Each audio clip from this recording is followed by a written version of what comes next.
কি বন্টন করবে? অর্থাৎ আল্লাহ যা দেয় পৃথিবীর বুকের মধ্যে তামাম জাহানকে আমার আল্লাহ যা দেয় তাই আমার নবী বন্টন করে। এখন কি দেয়? আমার আল্লাহ হায়াত দেয়, হায়াত বন্টন করে। আমার আল্লাহ রিজিক দেয়, রিজিক বন্টন করে। আমার আল্লাহ ধন সম্পদ দেয়, এই ধন সম্পদ উম্মতের কাছে বন্টন করে আমার নবী এখনো করেন। কিয়ামত পর্যন্ত রওজা মুবারকের মধ্যে শুয়ে শুয়ে ইয়া উম্মতি বলে বলে আমার নবী উম্মতের জন্য এখনো কাঁদছেন। আমার নবী ওইখান থেকে তামাম জাহানের জন্য বন্টন করবেন। চিৎকারে বলবেন সুবহানাল্লাহ। এবার আমার নবী রহমতুল্লাহ আলামিন আসলেন। আসার পর জাবের রাদিয়াল্লাহু তাআলা আনহু আমার নবীকে দেখে একটা মুস্কি হাসি দিলেন।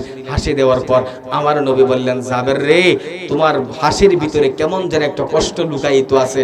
না ইয়া রাসূলুল্লাহ, কি যে বলেন, আপনি আমার ঘরে আসছেন, আমার জীবন ধন্য। ইয়া রাসূলুল্লাহ, আপনার নুরানি কদম মোবারক আমার ঘরের মধ্যে পড়ছে, আমার চাইতে ভাগ্যবান আর কে আছে? ইয়া রাসূলুল্লাহ, আপনি এসেছেন, আমি জাবের জীবন ধন্য। আমার নবী কই, যদি তোর জীবন ধন্যই হয় তাহলে তোমার দুইটা ছেলে কই? এটা বড় করে বলেন না সুবহানাল্লাহ। কই ইয়া রাসূলুল্লাহ, ছেলেগুলা ঘুমাইতেছে। কো যদি ঘুমায় থাকে তাইলে যাইয়া বলো রহমাতুল আলামিন তোমাকে ডাকতেছেন, তোমরা তাড়াতাড়ি আসো। আল্লাহু আকবার, আল্লাহু আকবার।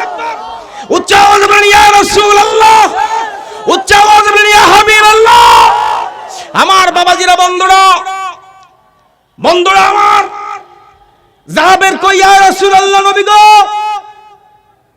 আমি লজ্জায় ভয়ে এতক্ষণ কিছু বলি নাই। নবী গো, ও মায়ার নবী, আপনি তো আলিমুল গায়েব, গায়েবের খবর জানেন, আল্লাহ আপনার জানাইয়া দিবেন। নবী, মনের মধ্যে বড় কষ্ট, কিন্তু আপনি তো বলেছেন সন্তানের চাইতে আপনার দাম অনেক বেশি, আপনাকে বেশি ভালোবাসতে হবে। নবী গো, সত্য কথা বলতে ইয়া রাসূলুল্লাহ, আমার দুইটা সন্তানগুলা একটা একটা গলার মধ্যে জবাই দিছে, জবাই দিয়া তারা তো নিহত হয়ে গেছে, তারা কেমনে নবী গো আসবে? নবী গো, আপনার আসার জন্য আমি যে বকরি জবাই দিছি, ছাগল জবাই দিছি, ছাগল জবাই তারা দূর থেকে দেখছে, দেখার পর তারা অনুভব করছে ছাগল কেমনে জবাই করে। এইভাবে দুই ভাই মিলে মিলে একটারে একটা জবাই করছে। নবী গো, আপনি যে বলছেন জাবেররা, আপনি বলছেন আমার সন্তানগুলো আসবে, নবী গো কেমনে আসবে? তারা তো এখন দুনিয়ার বুকের মধ্যে নাই, তারা কেমন করে আসবে? আমার নবী রহমাতুল্লাহ আলাইহি তিনি নবুয়তের জবান দিয়ে বললেন, জাবের, হে জাবেরু, তুমি শুনো, আমি রাসূল ওয়াদা করলাম, বলে দিলাম, ডিক্লারেশন দিলাম, আদেশ করলাম, আমি রাসূল তোমাকে হুকুম করলাম, তুমি যাও তোমার সন্তানগুলোর কাছে, যাইয়া বলবা রহমাতুল্লাহ আলামিন তোমাদেরকে ডাকতেছেন। যাওয়ার পর যা হয় পরবর্তীতে বোঝা যাবে। এবার আমার নবীর সাহাবী হযরত জাবের দৌড়বাইরা ঘরের ভিতরে যাইলেন। ঈমান ছিল, বিশ্বাস ছিল, আমার নবী যেহেতু বলছেন, এখানে একটা কারামত আছে, এখানে মুজিজা আছে।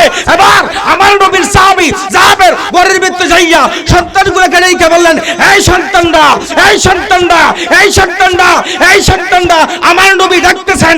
এবার দুইটা সন্তান এবার শুয়া থেকে উঠা দাঁড়ায়া আমার নবীর দিকে দৌড় মারলেন। চিৎকার করে বলেন সুবহানাল্লাহ।